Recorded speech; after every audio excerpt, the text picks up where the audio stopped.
পৰম্পৰাগত পদ্ধতিৰে গাহৰি পালন কৰি স্বাৱলম্বনৰ প্ৰয়াস কৰিছে ধেমাজি জিলাৰ এজন প্ৰগতিশীল কৃষক টাপুকা মুণ্ডাই। কেইবছৰ ধৰি কৃষকগৰাকীয়ে এডোখৰ ঠাই জেউৰা মাৰি স্ক্ৰীনত দেখি থকা দৰে গাহৰি পালন কৰি আহিছে।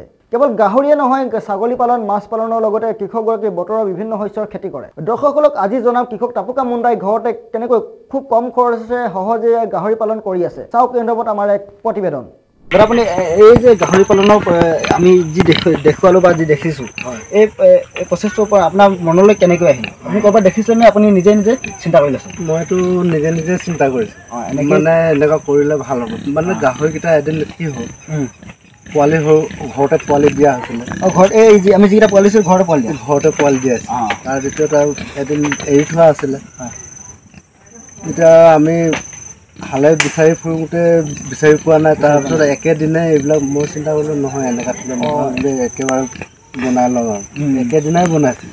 বনাই মেলি এতিয়া বন্ধ কৰিছোঁ। কিন্তু কিছুমানে ভাবে গাহৰি যে এনেকৈ ৰাখিলে নাথাকিব, কিন্তু এতিয়া জেউৰা এইটো হিচাপত মাৰি থ'লোঁ, ধুনীয়াকৈ থাকে। আৰু মোক ক'ৰবা দেখি বনোৱা নাই, মানে মই নিজে আইডিয়া এটা কৰি কিনি বনাই থৈছোঁ। আপুনি মানে প্ৰথমে আমাৰ যেনেকৈ গ্ৰামাঞ্চলৰ মহিলাসকলে গাহৰি এটা পোহে আৰু গাহৰিটো মানে মেলি দিয়ে, তেনেকৈ পুহি আছিলে।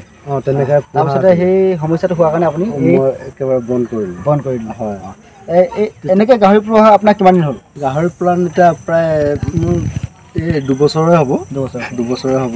ফাৰ্ষ্টতে প্ৰথমতে কেইটা পুহিছে? এটা পুহিলোঁ। এটা পুহি কিনি মই চিন্তা কৰিলোঁ, এতিয়া ফাৰ্ষ্টতে মাইকী পোৱালি আনিছিলোঁ। মই চিন্তা কৰিলোঁ পোৱালি দিয়াই ল'লে ভাল হ'ব। তাত মই বেলেগৰ পৰা ঘাই লৈ কিনি আনি এতিয়া পোৱালিটো দিয়ালোঁ। 9টা পোৱালি দিছিলে। 9টাৰ পৰা মই চিন্তা কৰিলোঁ ঘৰ ৰাখিলে অসুবিধা হ'ব, এইফালে মই খেতিটো লাগি থাকোঁ, দেখভাল কোনে কৰিম।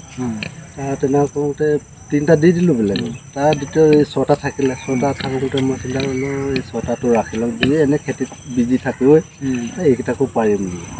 এইফালে যেতিয়া নাযাওঁ, সেই গতিকে আমাৰো ওচৰ চুবুৰীয়া মানুহ আছে তেনেকৈ গাহৰি পোহে। কিন্তু 2-4টা পুহিলে এনেকুৱা যদি চবে পুহি যায় কিমান ভাল লাগে। আপুনি দানা পানী কি খুৱায়? দানা পানী মই তুঁহগুৰি দিওঁ। তুঁহগুৰিৰ দানাটোত প্ৰায় তুঁহগুৰি আৰু কচু আৰু কল কাটি কিনি। এইবিলাক কলটোতো আমাৰ আপুনি ইয়াতে পায় নহয়, বাৰীতে আছে। সেইকেইটা কচু আৰু কলটো কাটি কিনি ভিজাই দি তুঁহগুৰিটো তাৰ লগত মিলাই দিলে হৈ যায়। ইমান গাহৰিটো ধৰক কষ্টটো নাই। 3 টাইম দানাটো দিব লাগে।